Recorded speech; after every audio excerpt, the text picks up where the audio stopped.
Okay, this is Jimmy John. You're listening to Motor City Rock Talk. Today, my guest is an original bass player from a band from the '90s called Huntress, and her name is Gretchen Domino. How you doing today, Gretchen? I'm doing okay, thanks. I will give you a little background on where you're from originally, how you got into music, you know, playing the bass and all that. We'll go from there. Wow, you're reaching back.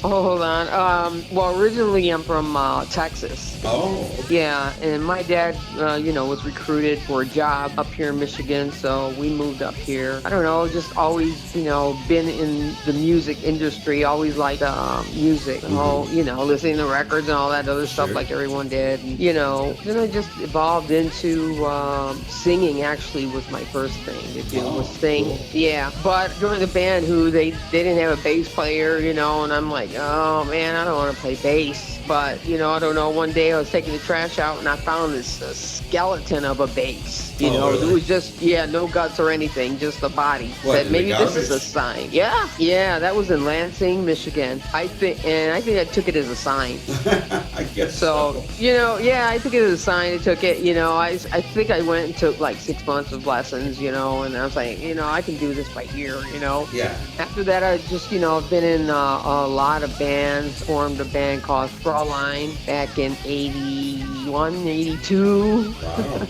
Yeah, from there, just evolved. And I know you're playing with Liz and the Lookouts now and all that, and you guys are on a little hiatus. Yep. Unfortunately, because of your shoulder situation. Right. But yeah. Anyway, so how did you get started, or how did you get into Huntress? How did that begin? Huntress started, actually, I was living in Lansing, and I met first original singer for Huntress. Her name is Eileen Blasheen. I met her, and she had, indicated that, she was looking for a band and all that. She joined the band that I was playing with, and then we had a writing collaboration. We would write songs together and stuff, and then we took off. We left Lansing area and came to Detroit, and that's where pretty much we started, hey, we want a good rockin' band, women who can actually play their instrument and who can write, not just bubblegum music, we're going to play A, B, and C on the guitar and that's it, just the basic. So we started Huntress, me and her. And whereabouts in the Detroit area were you guys, pretty much out? Well, I would say Southwest Detroit is where we usually practice. We had a practice area in Southwest Detroit. That was the basic hub for Huntress. Sure. And you mentioned growing up in Texas that, you grew up with music. So you weren't doing anything other than maybe singing at that time? No, well, I was trying to. Let's just say that I was trying to do a lot of things. I mean, I was playing, a little bit of guitar, a little bit of drums, a little bit of this and that. But I think after, I picked up the bass, I think that was really my passion right there. You gotta have a passion for your instrument. Well, of course, yeah. Were you into like the heavy metal type thrash music that, I shouldn't say thrash, because Huntress wasn't really a thrash band per se, but were you into that kind of music also when you came out of Texas? I wasn't really, thrash or, I loved heavy metal, I love metal, rock and roll and all that, but, I basically, I love jazz music. Oh, cool. So jazz was a thing that was just always been in me, jazz music. But, I love heavy metal, I still love metal, certain bands. I don't really like the hardcore thrash kind of stuff, I'm really not into that. I want to hear what someone has to say, Vocally, exactly. Yeah, exactly. So, were you two writing songs before, together before the band actually started playing out as far as that and getting the clubs or actually getting on the number? Myself, the drummer for Huntress, we kind of like met around the same time. Was her, Laura Residie, myself, Eileen. We would write songs. We started writing songs for Huntress, and we started writing our own songs, and then, we needed something more because Eileen, she wasn't really a lead guitar player, she played rhythm guitar, but we needed to fill, we needed more, So then back in the day, you had to go to record stores or wherever you could and slap up an ad that says, we need a guitar player, and somebody would take the tab and then call you, That's when Trina, she kept calling saying that she was a guitar player, female guitar guitar player, and she could really play. At first I'm like, yeah, whatever, because Sure. it's like so many, we've auditioned so many female guitar players, it's almost like a waste of time. But I said, well, okay, well, let's go and see her play. She's playing somewhere. I think Eileen and myself went. We asked for Trina. Trina came up to the door, and it was like, she's the one. She didn't even play a key, When she played, it was I was mesmerized, really. Trina Manning is just a monster on guitar. Do you remember who she was playing with that night you came up there? No, I can't remember. I might still have the flyer for it. Oh, okay. Yeah, I might still have the flyer for it. And what That's club was crazy. it at? Do you remember that? No, I don't remember. Okay. I don't remember that stuff. I just remember going there and getting blown away by Trina Manning, saying, "Yep, she's the one for us." Okay, and then you guys So- kind of got together and continued to write. Did you guys write as a group, or was there somebody in the group that did most Trina of it? wrote a lot of songs.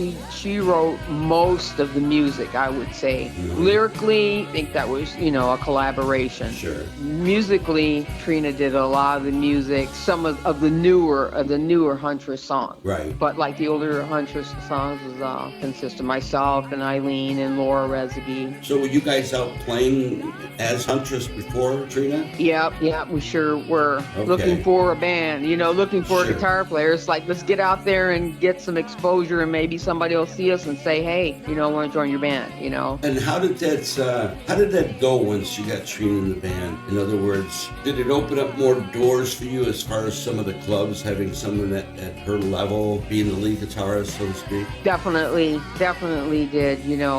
We had been playing like tracks. We were doing clubs that were basically jam nights and things like that. Right. So we weren't really playing out, for any kind of money or any. Sure.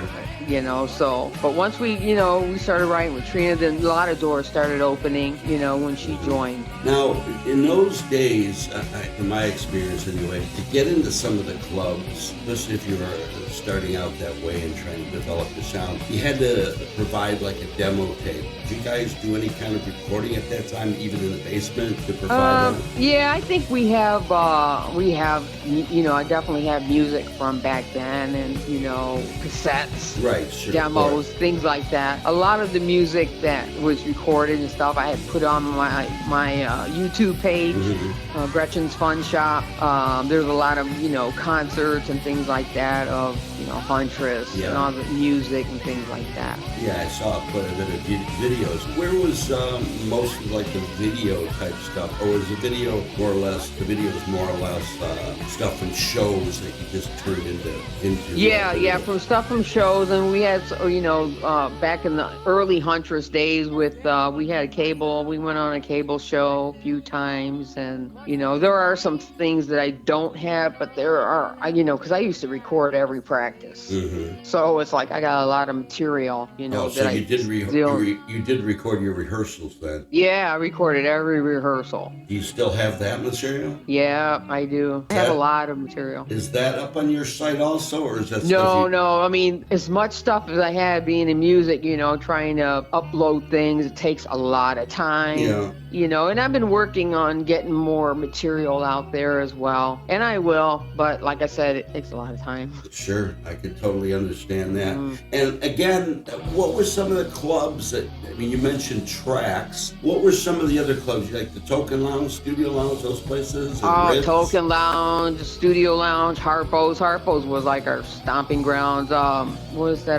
the other Caju? No, not Caju. The Ritz? Yeah, I think we played at the Caju a couple times. The Ritz, New York. Yeah. The cool clubs from back in the day. Oh yeah, Blondie's. Mm-hmm. Yeah, those clubs. I know Trina and all that, and I've played with her, obviously. And she is more of a hardcore metal, almost thrash, because she was into some of the bands like Pantera, Metallica, and all that. Were you guys starting to go more or less in that direction, or were you trying to take her playing ability and blend it into something completely different? No, we didn't want to change anyone's or what we wanted to grow, musically, and whichever way the music was going, we were just evolving with it. We were going with it, because music changes, people's tastes change. You have to research other avenues when it comes to different styles of music, Mm-hmm. So, but the thrashiness, I really can't say that,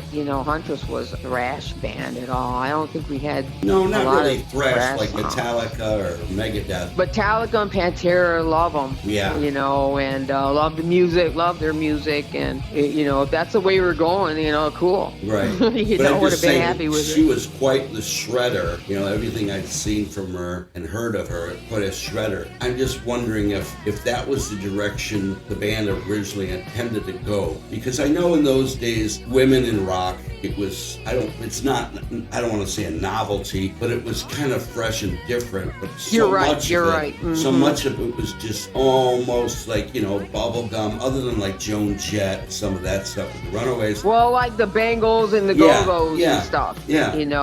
We were nothing like that. I think we were going towards that direction. I don't think we were going towards we want to be like the Go-Go's or Right. Bangles. We were starting something new. I don't know when the Go-Go's come out, or even Girl School, or Right. Vixen, or that other Huntress that was in California. I think we came out way before them. Did Huntress actually, other than the basement demos that or the stuff that you recorded in the basement rehearsals, did Huntress ever officially record, like go into any studio locally or anything and actually record anything? We went into the Recording Institute of Detroit, and that's where I was, I was going to school there, and we needed a class project, so we recorded our first EP there. Oh, so there was actually a Huntress EP.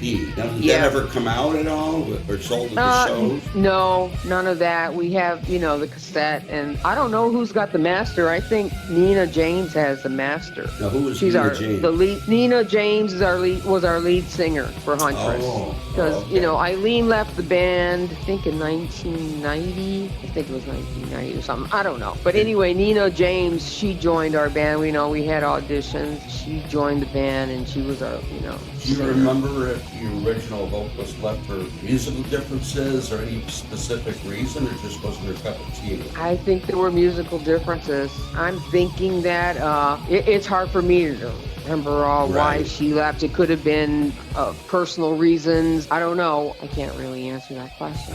Honest. That's fine. Because You know. she looked more like she would lend herself more towards a Pat Benatar style as far as her vocal style and all that. Is that accurate at all? Or? I don't know that she even wanted to be compared to anybody, but I don't know. She was just her. We weren't really thinking, on the lines of Pat Benatar or her or any other female bands that were out there. It was like, you're just going to do and sing the way you sing, you play the way you play, it's because of you. Right. It's not because of her. So the look of the band didn't influence anything as far as the style. It was strictly for the music. Strictly music, definitely. Now, from what I understand, you guys played with a lot of heavy hitters in town. Do you remember some of the bands? I think one of them might have been Seduce back in those days. Do you remember any of the other groups you might have played with? Gee, Seduce, I know. Halloween. Oh, I don't remember any of the bands, I just played and left. I'm just really stretching your memory today, huh? Right, I got pulled out all my flyers. Do you remember how you guys were, I don't want to say perceived, but how well you went over in what would have been more or less considered quite a bit, at least in this town, as a male-oriented genre of music? Were you guys accepted? Did you have any hassles with that? Yeah, I think there were, we did run into some, jealousy, a lot of jealousy, from other bands. But, we went on, when we went on tour, we played at the South by Southwest Showcase in Austin, Texas. And it was crazy because the reception we got, when we went on tour was just crazy. It was just crazy. It was almost like the Beatles, it was like really? We had to run off stage, run into the bathroom, and shut the door behind us, because there were so many people that as soon as we got off stage, they were running after us. And I'm No like, doubt. insane. I never experienced this before.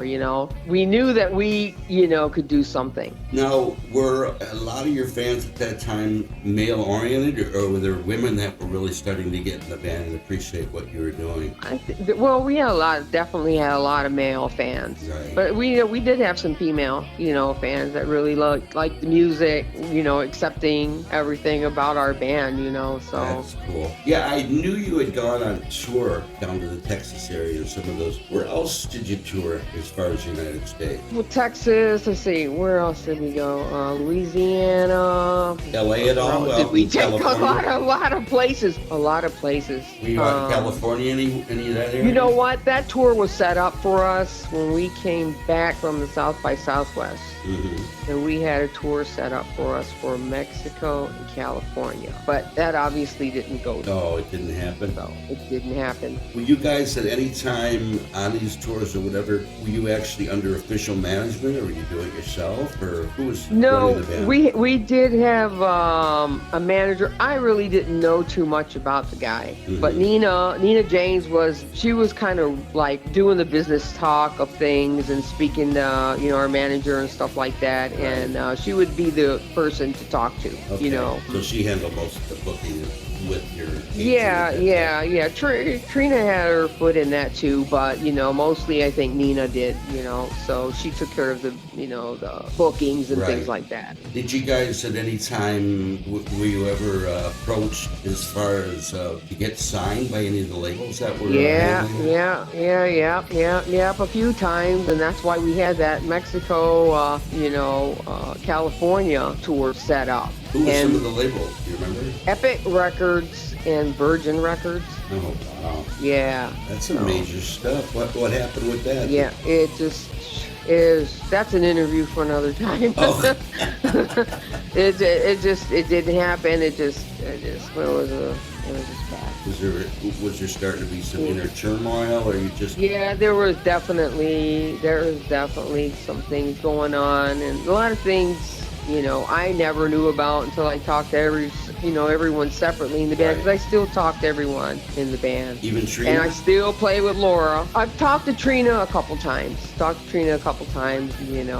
Nina wanted to do a reunion, Huntress reunion. Yeah, whatever happened with that? Is there any chance that would happen? I don't know. I don't know what the holdup is. I don't know what the holdup was. I don't know at all. Oh. Right now, I couldn't play anyway. Right now, Right, with my obviously. shoulder injury, but. Is that something, though, that you do heal up, because you will, don't worry about that you would be into, that you would be interested, even if, like, one show type of thing? Sure, I would do a one show type of thing, but Nina, she lives in Georgia. Oh. Yeah, and I know Leanne, she was our other guitar player. She lives here. She lives close to Trina. Do you know Leanne? No, I know Trina lives in Livonia, but... Yeah, Leanne lives in Livonia as well. Oh, okay. I don't even think they live that far from each other, which is crazy, okay? Yeah. Yeah, Trina is a little bit more of an introvert, at least lately. I don't know. Was she like that back in the day? Yeah. Kind of shy? She sure was. We had to get her to come out to, no disrespect to her, but she would, we'd have to talk her out of coming out of the dressing room to come to do a sound, check. But once she got on stage, she was just like the Tasmanian devil, Sure. Wondering if this had ever been an issue with you guys in those days. Is because of that shyness, she never turned up enough. Exactly. Did you have issues with that, where her volume wasn't quite right? Yeah. You're like, hey, come on, turn it up, or have a sound man that would adjust that for her, because she was always shy. I'm like going, look. Not like you can't play, you know what I mean? I could sit there and watch you all day. Yeah, exactly. That always blew my mind. I don't know what the lack of confidence was, because I played in a lot of bands, and I've seen a lot of guitar players, male and female, and there were few that I ever heard, especially in this town, that could play at her level. And, right. And when she played with you guys, from the videos I saw, you guys were on fire. it was just like, you guys all had a real strong stage presence. You looked good up there. Was there anything as far as that you guys like dictate to each other, like what we're gonna wear or how we wanted to look? Was there any of that? Just don't look like a farmer. Don't look like a farmer. Don't dress like a farmer. I mean, a lot of hairspray. I mean, it was all big hair in those days. Yeah, I really wasn't into the hairspray. My hair is curly, so I really didn't need the hairspray. I saved money on Aquanet. Now, what kind of equipment were you personally using in those days as far as the bass? I mean, is it the same type of gear you're using now, or something different? No, back in the day, man, everything was heavy. I dropped an O-reed a couple times. No way. I used some big EV heavy cabinets back then. Right now I'm using an SWR cabinet, 2x10, and I got Galen Kruger 4x10, if I need it, But right now these days you can just, everything's different. The technology, the music. Isn't it awesome how the stuff got smaller, easier to carry? And lighter, lighter, exactly. And it still sounded strong. Because, I mean, back then you had all this big gear, all these big amplifiers and all that, and you were still micing it, or lining it out. Right. Just like, what the hell? Were you guys known at that time playing with some of the groups and playing those bands as a loud group? Were you extremely loud like most of the bands? I don't think so. We've never had anyone turn it down. No, I didn't mean that. Or nothing like that. I mean, we were a loud band, but I guess everyone was back in the day. Yeah, that's why I was wondering. Now, you had mentioned you were singing at one time. Were you singing in the group? Was everyone singing back up, or just specific people? Yeah, just specific people. I just kind of shied away from all that, and I said, well, I'll do that later on in life. I don't need to do that now. So, Leanne, Trina, Nina, they did a lot of the singing and stuff. Oh, really? Trina was singing those days? Mm-hmm, back up, yeah. Backing vocals. Leanne and Nina were the main vocalists. Leanne would sing some lead vocals. Mm-hmm. But, Nina sang most of the songs. Now, when Nina came into the group, did she bring some new songs? Did she have some songs written, or did that just continue to write as a group? I don't think she brought any songs to the group that I remember. Mm-hmm. I don't think she brought any, music to the group. She played keyboards and things like that, and, she added in, she contributed, but I don't think we ever played any of the songs she wrote. Oh, okay. I mean, did she contribute, lyrically or anything? A lot of times. Yeah, I'm pretty sure she did. Her and Trina would, sit down and work out, stuff and go over the songs, of course. And were you guys still rehearsing at that time when she came into the group at the same place in Southwest Detroit? Uh-huh. Did you ever have a band house where all of you lived together, or just... No. Are you kidding? 5 women? No way. That's to us all. That would have been too great, because I know most of the male bands could do that, at least, 3 or 4 members. Yeah, but usually males don't care where they sleep or anything, I mean. Yeah. No, not this group, no way. Too much craziness going on as far as that. Oh, now, so you do still have some original material from that day as far as cassette. Do you have it on CD or anything like that? Or is any of that, other than the videos, on your site? No, I mean, we got that EP that I've, got. I transferred onto CD myself, and then you transfer it digitally. Right. But that was pretty much it, I mean, I recorded a few songs for us myself, and I have those recordings as well, but nothing that went into the stores. Okay. Now, you also had mentioned earlier that you guys, I'm not sure if at this point you were still doing it or not, that you run some cable show. Were you ever on the one local show that I know featured a lot of bands in those days called Band Din? No, I think this was Omnicon. Oh, okay. And Downriver Rocks. Downriver Rocks. I remember them. Yeah. Mm-hmm. And so how, other than on your site there, would there be any way anyone, if they wanted to, other than contacting you, well, I guess it would be no way to contact if they were interested, I'm sure a lot of people are going to be interested in hearing some of those Huntress recordings. How would they go about getting that, or is that just something they have to wait till you get the time to put it up? No, I mean, I can, they can just get a hold of me, say, let me know what they're interested in, if they're interested in the music, or they want a copy of the CD or something like that, just, send me a message, that's it. Well, I definitely do. I'm going to need it for the show. I was going to use some of the videos you had on your site to use this. It's always good to have some actual recording, even if they were basement demos or whatever. Like I said, I know a lot of people that remember Huntress, and there were very few. Like I said, there was. I don't know if you guys ever played with, or if you recall a band called Damsel. Yeah, I heard of them before. I think Trina had played in them after us. Yes, she joined for a minute. Yeah, right.